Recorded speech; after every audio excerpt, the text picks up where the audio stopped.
ಎಲ್ಲರಿಗೂ ಸ್ವಾಗತ. ಇಂದು ನಾವು ಪವರ್ ಬಿಐ ಬಗ್ಗೆ ಸ್ವಲ್ಪ ಮಾತಾಡೋಣ. ಇದು ಮೈಕ್ರೋಸಾಫ್ಟ್ನ ಒಂದು ಬಿಸಿನೆಸ್ ಇಂಟೆಲಿಜೆನ್ಸ್ ಟೂಲ್. ಹೌದು. ನಮ್ಮ ಹತ್ರ ಇರೋ ಮಾಹಿತಿ ಪ್ರಕಾರ ಡೇಟಾ ಅನಾಲಿಸಿಸ್ ಆಮೇಲೆ ಬಿಸಿನೆಸ್ ಇಂಟೆಲಿಜೆನ್ಸ್ ಫೀಲ್ಡ್ನಲ್ಲಿ ಕೆರಿಯರ್ ಮಾಡಬೇಕು ಅನ್ನೋರಿಗೆ ಇದು ಈಗ ತುಂಬಾ ಮುಖ್ಯವಾದ ಸ್ಕಿಲ್ ಆಗಿದೆ. ಇದರ ಪ್ರಾಮುಖ್ಯತೆ ಏನು ಮತ್ತೆ ಇಂಟರ್ವ್ಯೂಗಳಲ್ಲಿ ಏನೆಲ್ಲ ಕೇಳಬಹುದು ಅಂತ ನೋಡೋಣ.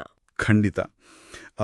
ಬೇಸಿಕಲಿ ಪವರ್ ಬಿಐ ಏನ್ ಮಾಡುತ್ತೆ ಅಂದ್ರೆ ರಾ ಡೇಟಾವನ್ನು ತಗೊಂಡು ಅದನ್ನ ವಿಜುವಲ್ ರಿಪೋರ್ಟ್ಸ್ ಅಂದ್ರೆ ನೋಡಿದ ತಕ್ಷಣ ಅರ್ಥ ಆಗುವ ರಿಪೋರ್ಟ್ಸ್ ಆಗಿ ಕನ್ವರ್ಟ್ ಮಾಡುತ್ತೆ. ಓಕೆ. ಇದರಿಂದ ಬಿಸ್ನೆಸ್ಗಳು, ಕಂಪನಿಗಳು ಆ ಕ್ಷಣದ ಡೇಟಾ ನೋಡಿ ಬೇಗ ನಿರ್ಧಾರ ತಗೋಬಹುದು. ನಮ್ಮ ಮೂಲಗಳ ಪ್ರಕಾರನೂ ಇದರ ಯೂಸರ್ ಫ್ರೆಂಡ್ಲಿನೆಸ್ ಮತ್ತೆ ಜಾಬ್ ಮಾರ್ಕೆಟ್ನಲ್ಲಿ ಇದರ ಡಿಮ್ಯಾಂಡ್ ಬಗ್ಗೆನೇ ಜಾಸ್ತಿ ಹೇಳಿರೋದು. ಹೌದು. ಇದರ ಪಾಪ್ಯುಲಾರಿಟಿಗೆ ಮೊದಲ ಕಾರಣ ಅಂದ್ರೆ ಬಹುಶಃ ಇದರ ಯೂಸರ್ ಇಂಟರ್ಫೇಸ್ ಇರಬೇಕು. ಅಂದ್ರೆ ಕೋಡಿಂಗ್ ಗೊತ್ತಿಲ್ಲ ಅಂದ್ರೂ ಪರವಾಗಿಲ್ಲ, ಎಕ್ಸೆಲ್ ಗೊತ್ತಿದ್ರೆ ಸಾಕು ಕಲಿಬಹುದು ಅಂತಾರಲ್ಲ. ಅದ್ನಿಜ. ತುಂಬಾ ಜನ ಎಕ್ಸೆಲ್ ಇಂದಾನೇ ಬರೋದು. ಮತ್ತೆ ಇನ್ನೊಂದು ಮುಖ್ಯವಾದ ವಿಷಯ ಅಂದ್ರೆ ಇದರ ರಿಯಲ್ ಟೈಮ್ ಡ್ಯಾಶ್ಬೋರ್ಡ್ಸ್. ಈಗ ಎಸ್ಕ್ಯೂಎಲ್ ಸರ್ವರ್, ಸೇಲ್ಸ್ ಫೋರ್ಸ್ ಇತರ ಲೈವ್ ಡೇಟಾ ಸೋರ್ಸ್ಗಳಿಗೆ ಕನೆಕ್ಟ್ ಮಾಡ್ಬೋದು. ಆಗ ಡ್ಯಾಶ್ಬೋರ್ಡ್ ಆಟೋಮ್ಯಾಟಿಕ್ ಆಗಿ ಅಪ್ಡೇಟ್ ಆಗ್ತಾ ಇರುತ್ತೆ. ಇದು ಕಂಪನಿಗಳಲ್ಲಿ ಒಂದು ಡೇಟಾ ಡ್ರಿವನ್ ಕಲ್ಚರ್ ಬೆಳೆಸೋಕೆ ಸಹಾಯ ಮಾಡುತ್ತೆ. ಸುಮ್ಮನೆ ಗೆಸ್ ವರ್ಕ್ ಬದಲು ಡೇಟಾ ನೋಡಿ ಡಿಸಿಷನ್ ತಗೊಳ್ಳೋದು. ಡೇಟಾ ಮಾಡಲಿಂಗ್ ಬಗ್ಗೆನೂ ಕೇಳಿದ್ದೀನಿ. ಮತ್ತೆ ಡ್ಯಾಕ್ಸ್ ಅಂತ ಏನೋ ಇದೆಯಲ್ಲ, ಅಂದ್ರೆ ಬೇರೆ ಬೇರೆ ಡೇಟಾ ಸೆಟ್ ಮಧ್ಯ ರಿಲೇಶನ್ಶಿಪ್ಸ್ ಮಾಡೋದು, ಆಮೇಲೆ ಕ್ಯಾಲ್ಕ್ಯುಲೇಷನ್ಸ್ ಮಾಡಕ್ಕೆ ಇದು ಹೆಲ್ಪ್ ಮಾಡುತ್ತೆ, ಹೌದಲ್ವಾ? ಖಂಡಿತ. ಡ್ಯಾಕ್ಸ್ ಅಂದ್ರೆ ಡೇಟಾ ಅನಾಲಿಸಿಸ್ ಎಕ್ಸ್ಪ್ರೆಷನ್ಸ್. ಪವರ್ ಬಿಐಯಲ್ಲಿ ಕ್ಯಾಲ್ಕ್ಯುಲೇಷನ್ಸ್ ಬರೆಯೋಕೆ ಇದೊಂದು ಫಾರ್ಮ್ಯುಲಾ ಲ್ಯಾಂಗ್ವೇಜ್ ಇದ್ದಾಗೆ. ಇದು ಪವರ್ ಬಿಐಯ ಒಂದು ಕೋರ್ ಸ್ಟ್ರೆಂಗ್ತ್. ಡೇಟಾ ಮಾಡೆಲಿಂಗ್ ಕೂಡ ಅಷ್ಟೇ ಮುಖ್ಯ. ಬರೀ ಟೆಕ್ನಿಕಲ್ ಅಲ್ಲ, ಬಿಸ್ನೆಸ್ ಕ್ವೆಶ್ಚನ್ಸ್ಗೆ ಆನ್ಸರ್ ಮಾಡೋಕೆ ಡೇಟಾನ ಹೇಗೆ ಸ್ಟ್ರಕ್ಚರ್ ಮಾಡಬೇಕು ಅನ್ನೋದು ಗೊತ್ತಿರಬೇಕು. ಓಕೆ. ಆಮೇಲೆ ಇದರ ಡೆಸ್ಕ್ಟಾಪ್ ವರ್ಷನ್ ಫ್ರೀ ಅಂತ ಕೇಳಿದ್ದೆ. ಹೌದು. ಆದ್ರೆ ರಿಪೋರ್ಟ್ ಶೇರ್ ಮಾಡೋಕೆ, ಕೊಲಾಬರೇಟ್ ಮಾಡೋಕೆ ಎಲ್ಲ ಪ್ರೋ ಅಥವಾ ಪ್ರೀಮಿಯಂ ಲೈಸೆನ್ಸ್ ಬೇಕು ಅಲ್ವಾ? ಹೌದು, ಆ ಪಾಯಿಂಟ್ ಇದೆ. ಒಬ್ಬರೇ ಕಲಿಯೋಕೆ, ಯೂಸ್ ಮಾಡೋಕೆ ಡೆಸ್ಕ್ಟಾಪ್ ಸಾಕು. ಆದರೆ ಕಂಪನಿ ಲೆವೆಲಲ್ಲಿ ಟೀಮ್ ಜೊತೆ ವರ್ಕ್ ಮಾಡೋಕೆ, ಶೇರ್ ಮಾಡೋಕೆಲ್ಲ ಪೇಯ್ಡ್ ವರ್ಷನ್ಸ್ ಬೇಕೇ ಬೇಕು. ಅಲ್ಲಿ ಕಾಸ್ಟ್ ವರ್ಸಸ್ ಬೆನಿಫಿಟ್ ನೋಡ್ಬೇಕು. ಸರಿ. ಈಗ ಈ ಸ್ಕಿಲ್ ಇದ್ರೆ ಯಾವ ತರಹದ ಜಾಬ್ ರೋಲ್ ಸಿಗ್ಬೋದು? Power BI developer, data analyst, BI analyst, ಆಮೇಲೆ ಎಂಐಎಸ್ ಎಕ್ಸಿಕ್ಯೂಟಿವ್ ಅಂತಾನೂ ಇದೆ. ಇವರು ಸಾಮಾನ್ಯವಾಗಿ ರಿಪೋರ್ಟಿಂಗ್, ಮ್ಯಾನೇಜ್ಮೆಂಟ್ ಇನ್ಫಾರ್ಮೇಷನ್ ಸಿಸ್ಟಮ್ಸ್ ನೋಡ್ಕೋತಾರೆ ಅಲ್ವಾ? ಹೌದು.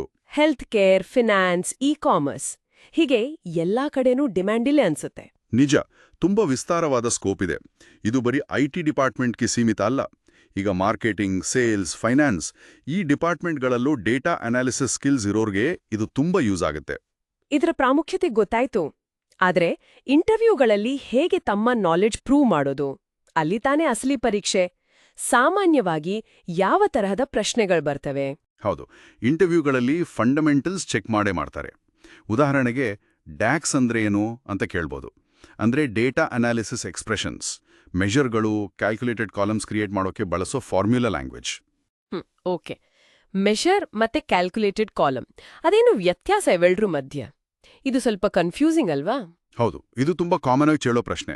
ಸಿಂಪಲ್ ಆಗಿ ಹೇಳೋದಾದ್ರೆ ಮೆಷರ್ಗಳು ರನ್ ಟೈಮಲ್ಲಿ, ಅಂದ್ರೆ ನೀವು ರಿಪೋರ್ಟ್ ನೋಡುವಾಗ ಲೆಕ್ಕ ಆಗತ್ತೆ.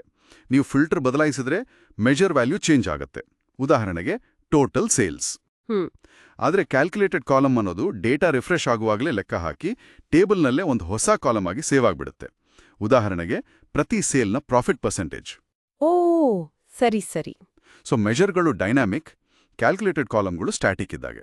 ಡೇಟಾವನ್ನು ರಿಪೋರ್ಟ್ಗೆ ತರೋ ಮೊದಲನೇ ಸ್ಟೆಪ್ ಕೂಡ ಮುಖ್ಯ ಅಲ್ವಾ? ಪವರ್ ಕ್ವೆರಿ ಅಂತಾರಲ್ಲ, ಅದರ ಪಾತ್ರವೇನು? ಅದು ಬಹಳ ಮುಖ್ಯ. ಪವರ್ ಕ್ವೆರಿ ಅನ್ನೋದು ಒಂದು ಇಟಿಎಲ್ ಟೂಲ್ ಇದ್ದ ಹಾಗೆ. ಅಂದ್ರೆ ಬೇರೆ ಬೇರೆ ಸೋರ್ಸಿಂದ ಡೇಟಾ ಕನೆಕ್ಟ್ ಮಾಡೋಕೆ, ಅದರಲ್ಲಿರೋ ತಪ್ಪುಗಳನ್ನು ಸರಿ ಮಾಡೋಕೆ ಕ್ಲೀನ್, ಮತ್ತೆ ನಮಗೆ ಬೇಕಾದ ಹಾಗೆ ಬದಲಾಯಿಸೋಕೆ ಟ್ರಾನ್ಸ್ಫಾರ್ಮ್, ಇದೆಲ್ಲ ಮಾಡಿ ಆಮೇಲೆ ಪವರ್ ಬಿಐ ಮಾಡೆಲ್ಗೆ ಲೋಡ್ ಮಾಡೋದು. ಡೇಟಾ ಕ್ವಾಲಿಟಿ ಚೆನ್ನಾಗಿರೋಕೆ ಪವರ್ ಕ್ವೆರಿ ಮಸ್ಟ್. ಇದೊಂದು ಡೇಟಾ ಪ್ರಿಪರೇಷನ್ ಇಂಜಿನ್. ಹೌದು. ಇನ್ನೊಂದು ಆಯ್ಕೆ ಇರುತ್ತಲ್ಲ, ಇಂಪೋರ್ಟ್ ಮತ್ತೆ ಡೈರೆಕ್ಟ್ ಕ್ವೆರಿ ಅಂತ. ಯಾವುದನ್ನ ಯೂಸ್ ಮಾಡಬೇಕು? ಇದು ಪರ್ಫಾರ್ಮೆನ್ಸ್ ಮತ್ತೆ ಡೇಟಾ ಎಷ್ಟು ಫ್ರೆಶ್ ಆಗಿರಬೇಕು ಅನ್ನೋದ್ರ ಮೇಲೆ ಡಿಪೆಂಡ್ ಆಗತ್ತೆ. ಇಂಪೋರ್ಟ್ ಮೋಡ್ನಲ್ಲಿ ಏನಾಗುತ್ತೆ ಅಂದ್ರೆ ಡೇಟಾ ಪವರ್ ಬಿಐ ಫೈಲ್ಗೆ ಪೂರ್ತಿ ಕಾಪಿ ಆಗತ್ತೆ. ಓಕೆ. ಅದರಿಂದ ರಿಪೋರ್ಟ್ ತುಂಬಾ ಫಾಸ್ಟ್ ಆಗಿ ಓಪನ್ ಆಗುತ್ತೆ. ಆದ್ರೆ ಡೇಟಾ ಸ್ವಲ್ಪ ಹಳೆದಿರುತ್ತೆ, ಅಂದ್ರೆ ಕೊನೆ ರಿಫ್ರೆಶ್ ಮಾಡಿದಾಗಿನ ಡೇಟಾ. ಡೈರೆಕ್ಟ್ ಕ್ವೆರಿಲಿ ಡೇಟಾ ಎಲ್ಲಿದೆಯೋ ಅಲ್ಲಿರುತ್ತೆ, ಒರಿಜಿನಲ್ ಸೋರ್ಸ್ನಲ್ಲೇ. ನೀವು ರಿಪೋರ್ಟ್ ನೋಡುವಾಗ ಕ್ವೆರಿಗಳು ಡೈರೆಕ್ಟಾಗಿ ಸೋರ್ಸಿಗೆ ಹೋಗುತ್ತೆ. ಇದು ರಿಯಲ್ ಟೈಮ್ ಡೇಟಾ ಕೊಡುತ್ತೆ, ಆದರೆ ಸ್ವಲ್ಪ ಸ್ಲೋ ಇರಬಹುದು. ಸರಿ, ಅರ್ಥ ಆಯ್ತು. ಅಂದ್ರೆ ದೊಡ್ಡ ಡೇಟಾ ಸೆಟ್ ಇದ್ರೆ ಅಥವಾ ಲೈವ್ ಡೇಟಾ ಬೇಕು ಅಂದ್ರೆ ಡೈರೆಕ್ಟ್ ಕ್ವೆರಿ, ಇಲ್ಲಾಂದ್ರೆ ಇಂಪೋರ್ಟ್ ಬೆಟರ್ ಅಲ್ವಾ? ಹೌದು, ಸಾಮಾನ್ಯವಾಗಿ ಹಾಗೆ. ಆದರೆ ಅದರದ್ದೇ ಆದ ಲಿಮಿಟೇಷನ್ಸ್ ಇರುತ್ತೆ ಎರಡಕ್ಕೂ. ಸಂದರ್ಭ ನೋಡಿ ಡಿಸೈಡ್ ಮಾಡಬೇಕು. ಹಾಗಾದ್ರೆ ಇಂಟರ್ವ್ಯೂ ಪಾಸ್ ಮಾಡಕ್ಕೆ ಬರೀ ಡೆಫಿನಿಷನ್ ಗೊತ್ತಿದ್ರೆ ಸಾಕಾಗಲ್ಲ, ಪ್ರಾಕ್ಟಿಕಲ್ ನಾಲೆಜ್ ಬೇಕೇ ಬೇಕು. ಖಂಡಿತವಾಗಿಯೂ. ಥಿಯರಿಗಿಂತ ಪ್ರಾಕ್ಟಿಕಲ್ ಸ್ಕಿಲ್ಸ್ಗೆ ಹೆಚ್ಚು ವ್ಯಾಲ್ಯೂ. ಸ್ಯಾಂಪಲ್ ಡೇಟಾ ಸೆಟ್ಸ್ ತಗೊಂಡು ಡ್ಯಾಶ್ ಬೋರ್ಡ್ ಬಿಲ್ಡ್ ಮಾಡಿ ಪ್ರಾಕ್ಟೀಸ್ ಮಾಡಬೇಕು. ಡ್ಯಾಕ್ಸ್ ಜೊತೆ ಸ್ವಲ್ಪ ಆಟ ಆಡಬೇಕು. ಮತ್ತೆ ಮುಖ್ಯವಾಗಿ ನೀವು ಮಾಡಿದ ಪ್ರಾಜೆಕ್ಟ್ಗಳನ್ನು ತೋರ್ಸೋಕೆ ರೆಡಿ ಇರಬೇಕು. ಪೋರ್ಟ್ಫೋಲಿಯೋ ಇದ್ರೆ ತುಂಬಾ ಒಳ್ಳೆಯದು. ಸುಮ್ಮನೆ ಚಾಟ್ ಮಾಡೋದಕ್ಕಿಂತ ಡೇಟಾ ಮಾಡೆಲಿಂಗ್ ಯಾಕೆ ಹೀಗ್ ಮಾಡ್ದೆ, ಯಾವ ಡ್ಯಾಕ್ಸ್ ಯಾಕೆ ಬರ್ದೆ ಅಂತ ವಿವರಿಸೋಕ್ ಬರಬೇಕು. ಒಟ್ನಲ್ಲಿ ಪವರ್ ಬಿಐ ಡೇಟಾ ಜೊತೆ ಕೆಲಸ ಮಾಡೋ ಯಾರಿಗಾದ್ರೂ ಈಗ ತುಂಬಾ ಪವರ್ಫುಲ್ ಟೂಲ್. ಡೇಟಾವನ್ನು ಅರ್ಥಪೂರ್ಣ ಇನ್ಸೈಟ್ಸ್ ಆಗಿ ಬದಲಾಯಿಸೋಕೆ ಹೆಲ್ಪ್ ಮಾಡುತ್ತೆ. Ducks, power query, data modelling, import, direct query, ಈ ಕಾನ್ಸೆಪ್ಟ್ಸ್ ಎಲ್ಲ ಕ್ಲಿಯರ್ ಆಗಿ ಗೊತ್ತಿರಬೇಕು. ಸಾಕ್ತಿದೆ. ಹೀಗಿರುವಾಗ ಪವರ್ ಬಿಐ ತರಹದ ಟೂಲ್ಸ್ ಮುಂದೆ ಹೇಗೆ ಬದಲಾಗಬಹುದು? ವಿಶೇಷವಾಗಿ ರಿಯಲ್ ಟೈಮ್ ಅನಾಲಿಸಿಸ್ನ ಇನ್ನೂ ದೊಡ್ಡ ಚಾಲೆಂಜ್ಗಳನ್ನ ಹೇಗೆ ನಿಭಾಯಿಸಬಹುದು? ಇದ್ರ ಜೊತೆ ನಾಳಿನ ಡೇಟಾ ಪ್ರೊಫೆಷನಲ್ಸ್ಗೆ ಬೇರೆ ಯಾವ ಹೊಸ ಸ್ಕಿಲ್ಸ್ ಬೇಕಾಗ್ಬೋದು? ಇದನ್ನ ಸ್ವಲ್ಪ ಯೋಚಿಸಬಹುದು.